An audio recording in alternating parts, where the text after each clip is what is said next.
This lesson, I will be deriving the formula for Graham's law.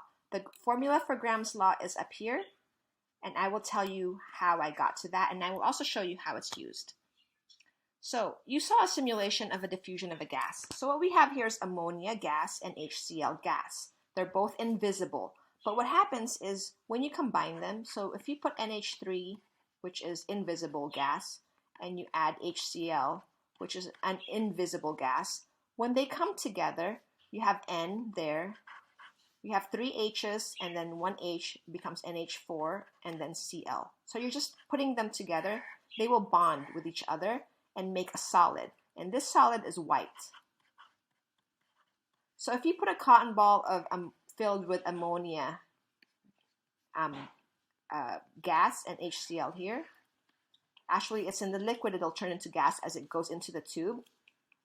They're going to move, and wherever they meet, you will see a white ring.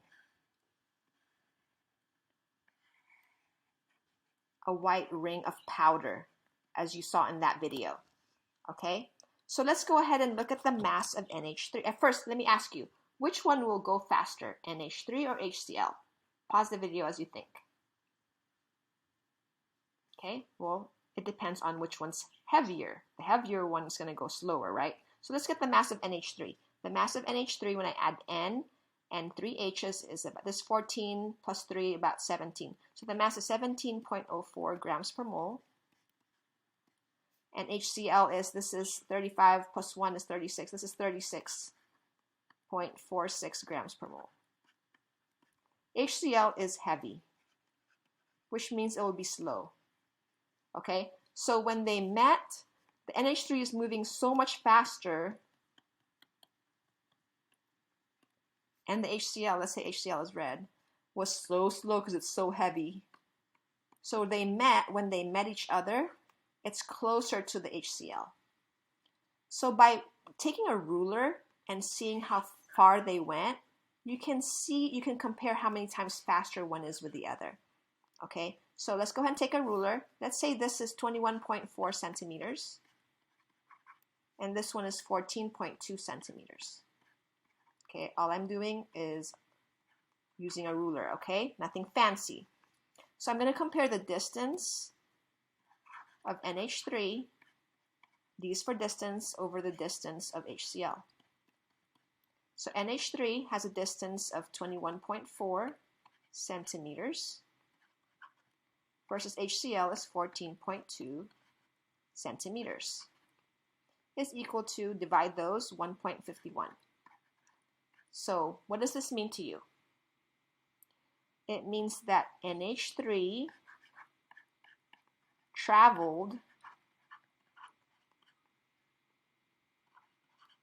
1.51 times farther than HCl. Okay, makes sense.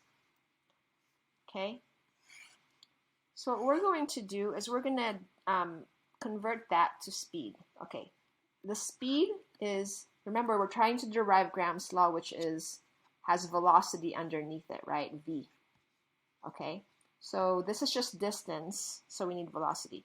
So velocity is distance over time. We have distance right here, but we don't have the time.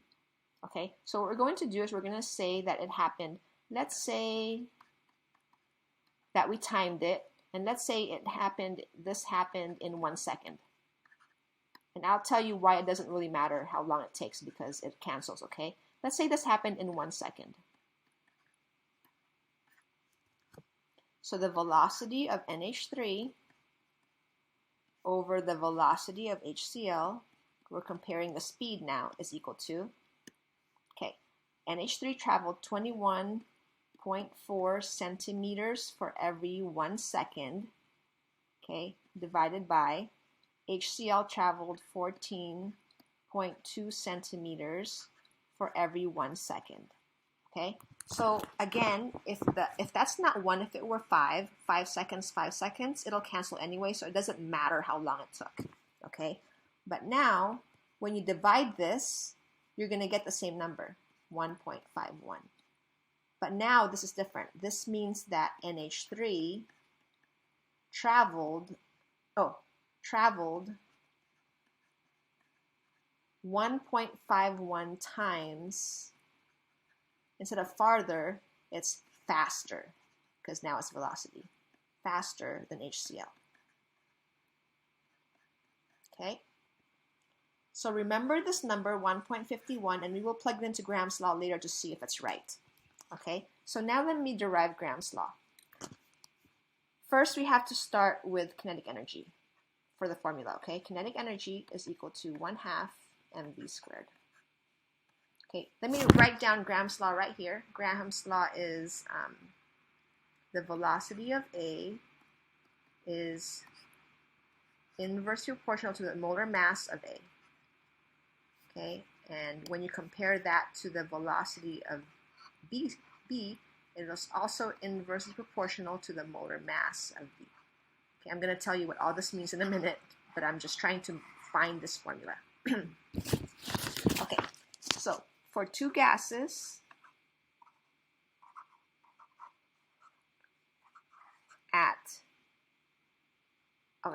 in the same room,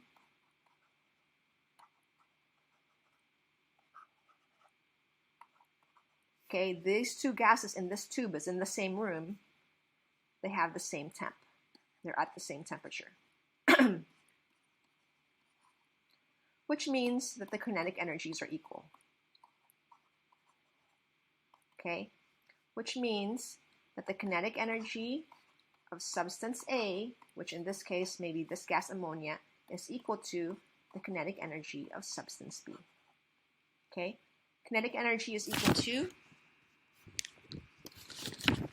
1/2 mv squared of A, mass of A, velocity of A, is equal to 1/2 mv squared of mass of substance B and substance B.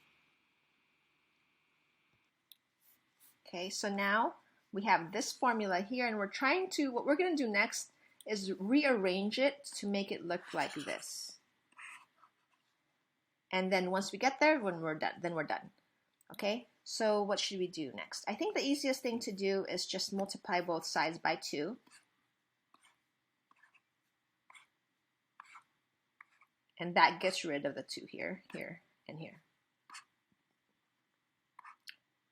Okay, next, the V's are on one side. So I'm going to divide this side by the MA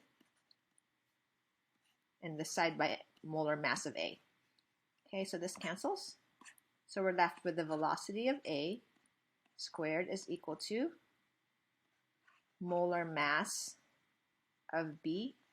And I'm going to go ahead and change the small m to a big M because we're talking about a molecule which has a molar mass. So molar mass of B times the velocity of B squared over the molar mass of A. So as you can see, it's starting to look like that, right? So what do you think we should do next? Right, divide by the velocity of B squared on both sides. So this cancels. So your formula is this. So now to make it look like that, it looks like they took the square root of both sides. Okay? So your new formula looks like this. The velocity of A, you took the square root of squared, so now it's just velocity of A, is, you see this A is also on the bottom? The square root of the molar mass of A. What that means is the velocity of A is inversely proportional to the molar mass of A, but the square root of it, because of that squared that we tried to get rid of. Okay? And if you want to relate that to the velocity of B right here, velocity of B is also inversely proportional to the molar mass of B and the square root of that. And that's Graham's law. You understand why it's inversely proportional because in the beginning, as it gets light, it gets fast. That's inverse. And now you understand why it's square root to get rid of that square there. Okay, so how do we use that? Let's do this experiment right here. Okay, we had ammonia, right? So we'll call that A. We'll call ammonia A. So we'll do that blue. The velocity of NH3 is inversely proportional to the square root of the molar mass of NH3. So what's NH3? NH3 is right here, 17.04 grams. 17.04 grams per mole, that's the mass of ammonia. Okay, this is the velocity of NH3, and this is the mass of NH3 in the bottom. Now the red, we're going to compare that to the velocity of HCl, which is inversely proportional to the square root of the mass of HCl. HCl weighs 36.46 grams per mole. Okay, so go ahead and divide those. You should get 1.463, which rounds to about 1.5, right? And it looks, this number looks just like this number. Do you see that? Now, what does that number mean? That means that NH3 is, because NH3 is on top, it's 1.5 times, or if you want more sig figs, 1.463 times faster than HCl.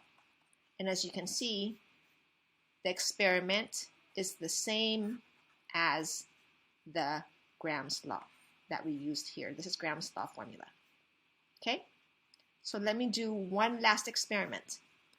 If I say calculate the ratio of fusion rate, that's just Graham's law. Fusion or diffusion use the same formula of helium and methane. So helium, if you look at the periodic table, has a mass of 4.003. 4.003 grams per mole. And CH4 has a mass of 1 carbon is 12.01, 4 H's is 4.032, 16.042. Okay, so who's going to be faster? I think helium is going to be faster. So what I'm going to do is I'm going to put helium, the velocity of helium on the top, because when I say this sentence right here, it makes a little bit more sense. One is faster than the other. Velocity of helium is inversely proportional to the square root of the molar mass, 4.003. Make sure you do it the opposite, okay? Inverse. Compare that to the velocity of CH4. It's also inversely proportional to the square root of its molar mass, grams per mole. Dividing those numbers, you're going to get 2.002. Then you must say a sentence. What does this mean? This means that helium is 2.002 times faster than CH4. Faster than CH4. So this is like 2.002 to 1. Okay, and that's Graham's law. To just summarize, Graham's law is able to tell you how many times one molecule is faster than the other.